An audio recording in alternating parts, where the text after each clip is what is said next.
Welcome, everybody, to the Let Purple Rain podcast. My name is Joe Arpezi, otherwise known as Purple Rain. I started my CFF work in 2008, and after stepping away for 8 years, I returned in 2024 as Purple Rain. You can find all of my content at letpurplerain.com. You can also follow the podcast on YouTube and Spotify. You can follow me on X at UW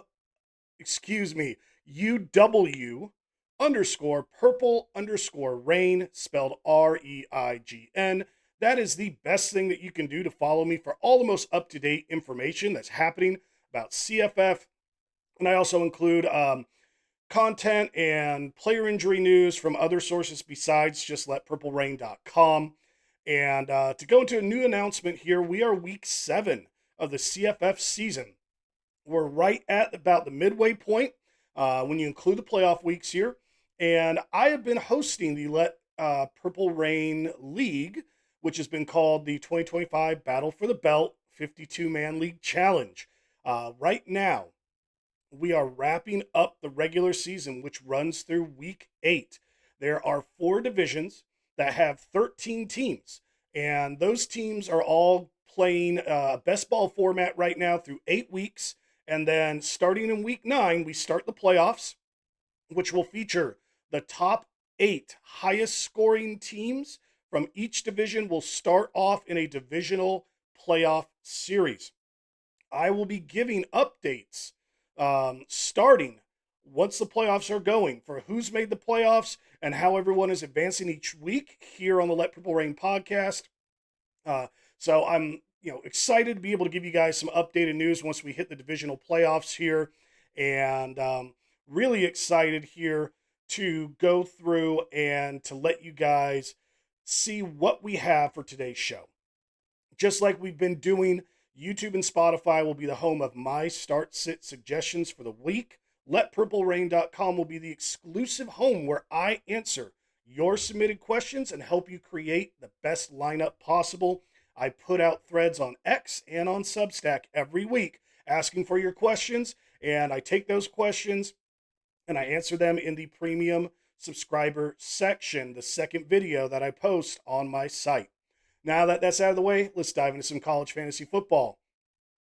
Once again, I am going to get myself all set up to read this. I'm going to start by taking a sip of water before we dive into the quarterbacks. Once again, for anyone that is new on this show, I will go through 3 quarterbacks, running backs, receivers, and tight ends.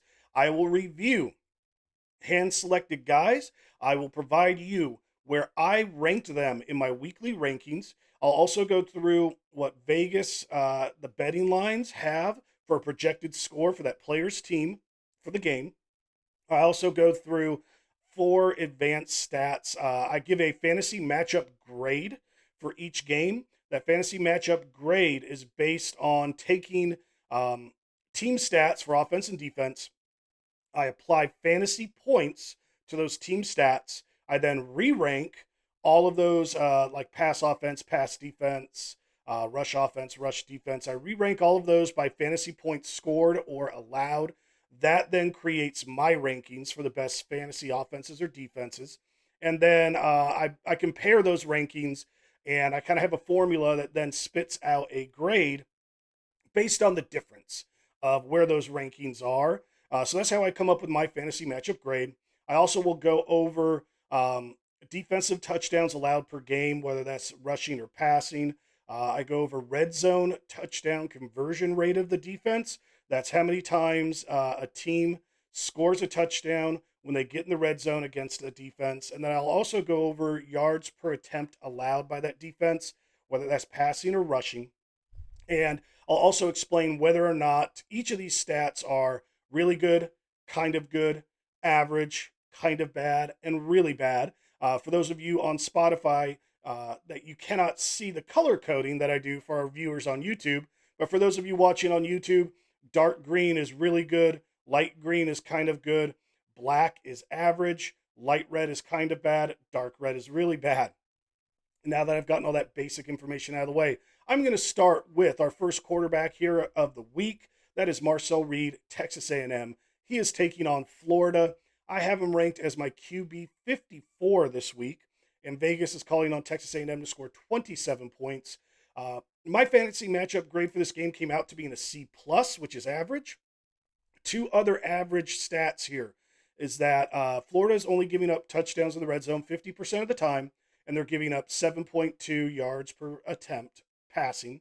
There is one slightly negative matchup grade here, or I should say advanced stat, and that's Florida is only giving up 0.8 passing touchdowns per game. Marcel Reed has cooled off a bit here the last couple of weeks. We've seen Florida has been pretty good on defense against teams, even though the majority of things that we see here with this matchup, with the exception of passing touchdowns allowed per game, even though they're average, I'm combining his lower play these last couple of weeks with a matchup that I think is a little tougher than on paper. I think the safe thing that you can do is sit Marcel Reed this week and go out there and find yourself some other options. One guy that I have been mentioning in my start sit articles for a while, excuse me, my waiver wire target articles for a while. And he's one of those guys that like you could probably find out there on the free, if someone didn't pick him up on the waiver wire, is Bear Bachmeyer, BYU. He is taking on Arizona. I have Bachmeyer ranked my quarterback 43 for this week, and Vegas is only calling on BYU to score 24.5 points. I'm going to agree with with Vegas here, thinking that BYU is going to have a lower than average day offensively here, especially when it comes to the pass. My fantasy matchup grade for this one came out to be a D plus, which is kind of bad. Right now, Arizona is giving up approximately zero, absolutely zero passing touchdowns per game. That is really bad for this matchup. They're only giving up touchdowns in the red zone 42.9% of the time, which is kind of bad. And they're only giving up 4.9 yards per attempt, which is really bad. This is just not a good matchup whatsoever. Bachmeyer has been playing good, but I wanted to cover a waiver wire guy that I think you absolutely need to avoid if you're trying to find a plug and play start, spot start sort of guy. So here with Bear Bachmeyer, BYU, I'm going to say sit him. I did not wrap up Marcel Reed with that, so I am going to say Marcel Reed, Texas A&M, out of caution, sit him. And my last quarterback here is Anthony Calandria from UNLV. He is taking on Air Force. I have Calandria ranked my quarterback 36 this week. Vegas is calling on UNLV to score 37 points. That is really good. I like anything where you start to see 30 points and more.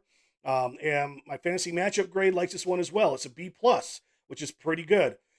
Two other advanced stats, which are pretty good, is that Air Force is giving up 2.2 passing touchdowns per game, and they're giving up touchdowns in the red zone 64.7% of the time.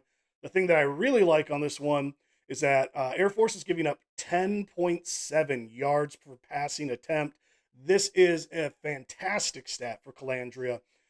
We know Air Force is going to put up points. They've been scoring on a bunch of people, and UNLV is being projected for 37. This is going to be a game where both offenses should be, going back and forth, exchanging scoring drives. I really like it here for Calandria. So I'm going to say Anthony Calandria, UNLV, start him. I'm going to take another sip of water before I go to my running backs. Start things off here with a popular name last week. And I don't remember if I did this on the main show or if it was one of my bonus picks I provided on the submitted question show.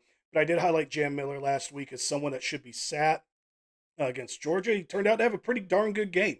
But I'm circling back here and I'm being pessimistic for 2 weeks in a row. Jam Miller, the running back from Alabama, is taking on Missouri on the road. I have Jam Miller ranked my running back 53 this week.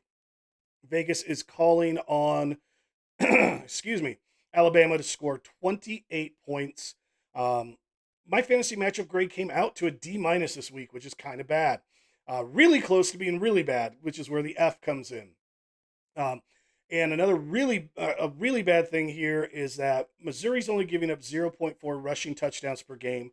I don't think Missouri has been tested by an offense this good. So I do think these stats will look worse than probably what we'll see from Jam Miller. But two things that kind of go in Jam Miller's favor. These are both average matchup stats, but Missouri is giving up touchdowns in the red zone 50% of the time, and they are giving up 2.6 yards per carry. Overall, I don't think, unless you're desperate, you're in a big league, you're in a Power Four only league, you don't have a lot of good options, and you're trying to fill like a flex position.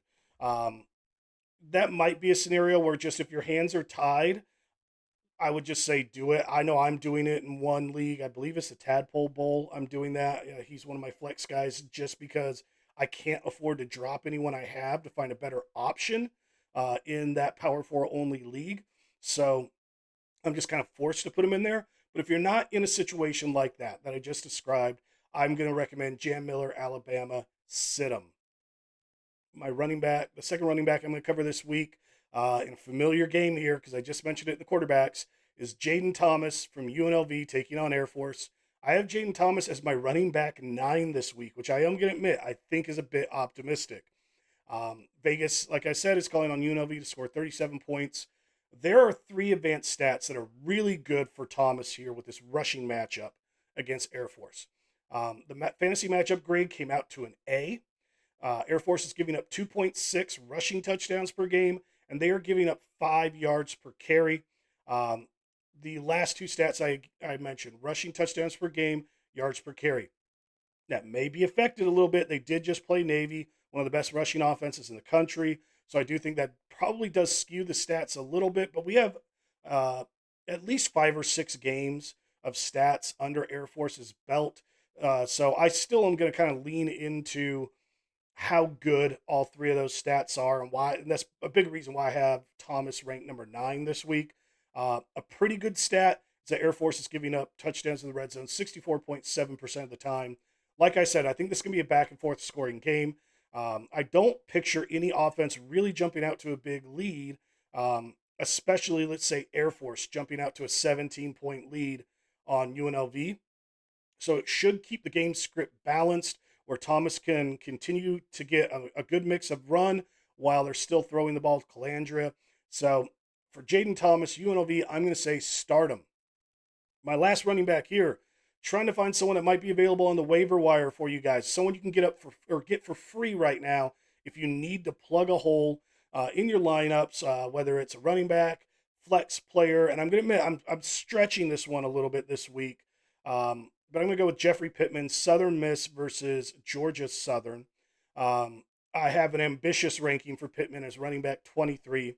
Vegas is calling on Southern Miss to score 31.5 points, which is a pretty good matchup stat there. 2 other pretty good matchup stats are the fantasy matchup grade coming out to a B, and Georgia Southern giving up touchdowns in the red zone 61.9% of the time. 2 really good matchup stats here that Georgia Southern is giving up 3.2 rushing touchdowns per game, and they are giving up 6.4 yards per attempt on the ground. Pittman is a guy, and why I think this is a little risky, but I'm kind of sticking my neck out there. Pittman a lot of times might get around 10 carries a game.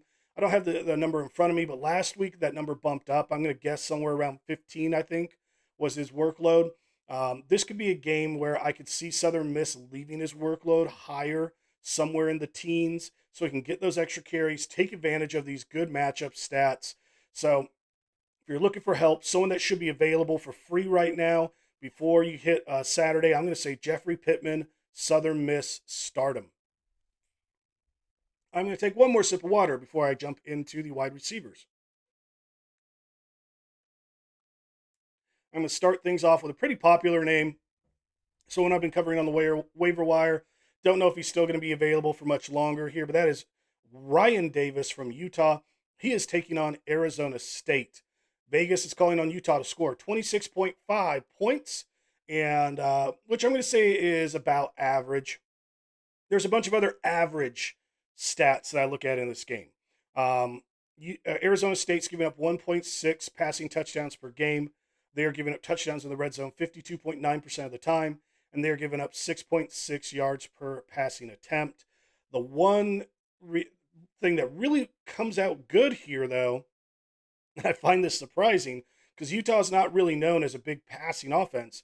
But the way that my formula works out for a fantasy matchup grade, Utah is getting an A minus against this Arizona State passing defense.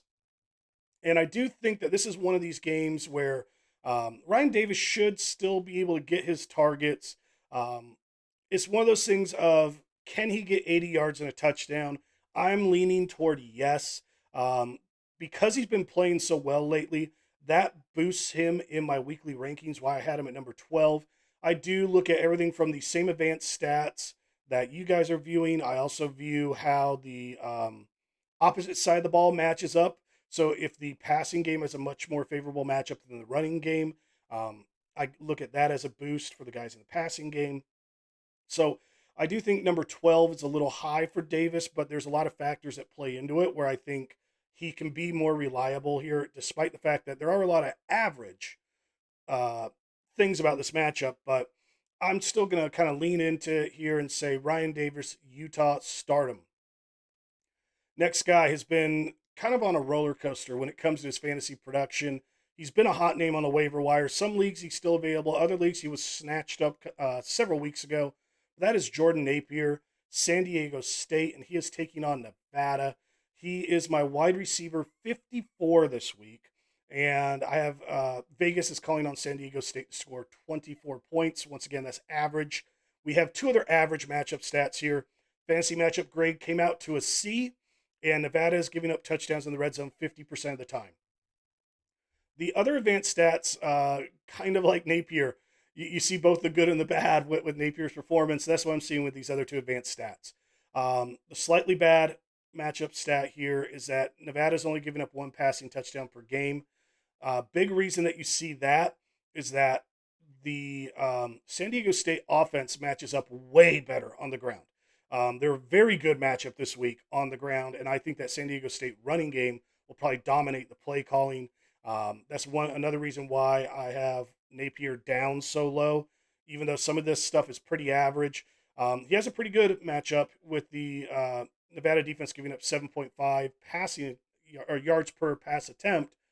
But I think the big problem for Napier is I don't think he's going to get as many targets. He's not going to get as many attempts to be productive and to help give you enough fantasy points. So this is why I'm going to say Jordan Napier, San Diego State, sit him. Another guy who's been popular on the waiver wire, I know I've snatched him up in several leagues, is DeMarcus Lacey, Marshall. He has been red hot in his last two games, and he's coming off a bye week here, taking on Old Dominion. I have Lacey as my wide receiver 48 for week 7, and Vegas is calling on Marshall to only score 20.5 points. One thing I want to point out about that line that Vegas came up with, I think Vegas could just be looking at how Marshall has done all year and not just focusing on their last two games when they're off, when they changed their starting quarterback and this offense started really clicking. But I'm negative on Lacey. I am kind of leaning into that 20.5 point Vegas line or score for Marshall because I see a lot of really bad matchups, at least in the passing game, for Marshall here against Old Dominion.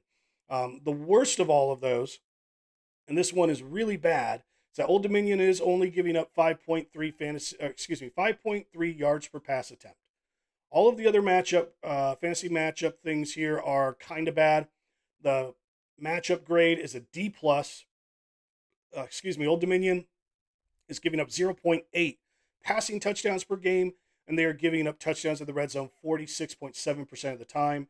I do think Old Dominion will probably jump out to a lead that may force the Marshall game plan to flip over to calling more pass plays. Marshall does have a much better matchup on the ground this week compared to these awful numbers for the passing matchup. So I think Marshall may try and hang in there, keeping things balanced, pushing the run, but I think they will be forced to pass. Lacey might get some garbage receptions and things like that, but I really just do not like the way that this matchup looks. I think the fantasy value with Lacey is further down the road. So for this week, if you did pick him up or you're trying to find that plug and play guy, I think for DeMarcus Lacey, Marshall, this is a hard sit 'em. I'm going to take one more sip of water here. We are at our final position group, tight ends. And I'm going to throw out a very popular name here, Joe Royer from Cincinnati. He is taking on UCF. He is my tight end 15 for this week, and Vegas is calling on Cincinnati to score 33 points. This is a game I don't know really how good I feel about the Cincinnati players. I believe I gave a lot of them a bump down. Um, I mean, Vegas is calling on Cincinnati to stay hot. This offense has been playing really well. Royer, I know, has been banged up a little here and there over the last handful of weeks. Um, I still have him with a respectable rank at 15. The thing, I'm not totally sold on how good this Cincinnati offense will be because the UCF defense has been pretty decent this year. I'm not sold on Cincinnati scoring 30 plus points. My fantasy matchup grade came out to a C plus, which is like the very highest level of average. But there's two bad matchup things here for the passing game against UCF. UCF is giving up 0.6 passing touchdowns per game, and they're giving up 6 yards per pass attempt. One good thing going for Royer is that UCF is giving up touchdowns in the red zone 64.3% of the time. We kind of have this mixed bag. We've got a couple things that are good, we've got a couple things that are bad, and we've got one thing which is average. Um, I'm kind of throwing this one out there like I did with Jam Miller. This is more of a cautious recommendation. If you have other options, I would say look into that. If you can pick up someone that should be available, like my next two guys I'm going to review, I would recommend grabbing one of those, dropping somebody else. Don't drop Royer, but dropping somebody else if you can, grabbing a guy where you can plug him in. But if you're just handcuffed, you know, big league, power four only league, something like that. Um, I think Royer is a top guy. You probably do need to throw him in there, but if you have the luxury to look for other options, then out of caution, I'm going to recommend Joe Royer, Cincinnati, sit him. Like I said, these next two guys I'm going to go over are guys that should be available out there. Maybe they went in this week's waiver wire, and Garrett Oakley from Kansas State is a guy who very well may have. But I am looking at him taking on TCU. Any team that takes on TCU in the passing game, there I've been noticing these are great matchups. It's been happening all season long. I continually bring up people taking on this TCU pass defense. TCU's been playing really well. They jump out to leads. Their opponents are, game script gets flipped. They're having to throw the ball. So, and one thing I want to look at is that Avery Johnson has actually been playing pretty well throwing the ball the last couple of weeks here. So I do actually have a little faith in the Kansas State passing game. I didn't think I would say that, but I am. Vegas is calling on Kansas State to score 28 points. That is just on the edge of being kind of good here, which for me is about 30 points. And everything else is kind of good, really, for this matchup. Fantasy matchup grade, I gave it a B plus. TCU is giving up 2 passing touchdowns per game, giving up touchdowns in the red zone 64.7% of the time, and they're giving up 7.9 yards per attempt. Oakley, I have as my tight end 3 this week. There's just a lot of things that line up where I like him. I think he's a great guy to put in your lineup. And so I'm going to say Garrett Oakley, Kansas State, hard stardom. The next guy is someone that, as I dug in the stats, I've really liked what I've seen. But if you just look on face value and you don't do some digging, you're going to skip right over this guy. And that is Brock Lane, Utah State. He is taking on Hawaii in a game I'm excited to watch here. I have him ranked my tight end 10 for this week. And one thing I disagree with is that Vegas is calling on Utah State to score 28.5 points. I think Utah State can score 30 or more points in this game. I think this should be another offensive firework game this week that if you just love college football, I'm going to say you should definitely watch it. And the one kind of good thing that jumps out for Brock Lane here in the advanced stats is that the fantasy matchup grade is a B minus, right on the edge with average. Hawaii's given up 7.1 yards per attempt, which is an average stat, but there are 2 bad things here going for Brock Lane. Hawaii's only giving up 1 passing touchdown per game, and they're only giving up touchdowns in the red zone 43.5% of the time. So those are two things going against Lane. If you also look at just the for the season, how many fantasy points he scored or what he's averaging per game, it does not look very good. But what I've noticed about Lane when I dug into his production is that he had a very good game to open the season, and then he's just been banged up. And so he has some of these games with just hardly any points at all, zeros. And then it looks like last week he came back and he was healthy and he was back to double digit fantasy points. So what that's telling me is I think he's out of this window of missing time or playing banged up. He's back to being healthy, and I'm viewing him as a guy who can get you 10 fantasy points a week, which is one reason why I've elevated him so high in my rankings. Is just from trying to dig in and read the tea leaves on what's been going on with him. And with this potentially being a high scoring game, with Hawaii potentially getting out to a lead, the game script favoring the pass, which then favors Brock Lane. He's a deep dive guy that I think, and I'm going to say I love him for the whole Mountain West schedule. I think I picked him up in a couple of leagues, not just to be a 1 week play. I picked him up to be a guy I'm going to use for the rest of the year. So, uh, Brock Lane, Utah State, I'm going to say start him. All right, guys. So that wraps up my selections here for the show and the Start Em Sit Em podcast episode here. Each week, as I've said before, I post a thread on X and on Substack where you can submit your start sit questions. I will review them in depth, give you an answer. I want to help with your lineup. So please join in that discussion. Submit your questions to me. And to watch that episode, jump over to letpurplerain.com where I will answer those questions. If you scroll down through the article and you're a premium subscriber, you'll see that second video where you can watch my answers. The link in the description below will give you a link to that article. You've been listening to Start Em Sit Em. Please follow on YouTube and Spotify. Thanks for joining the Let Purple Rain podcast. Your CFF Rain starts here.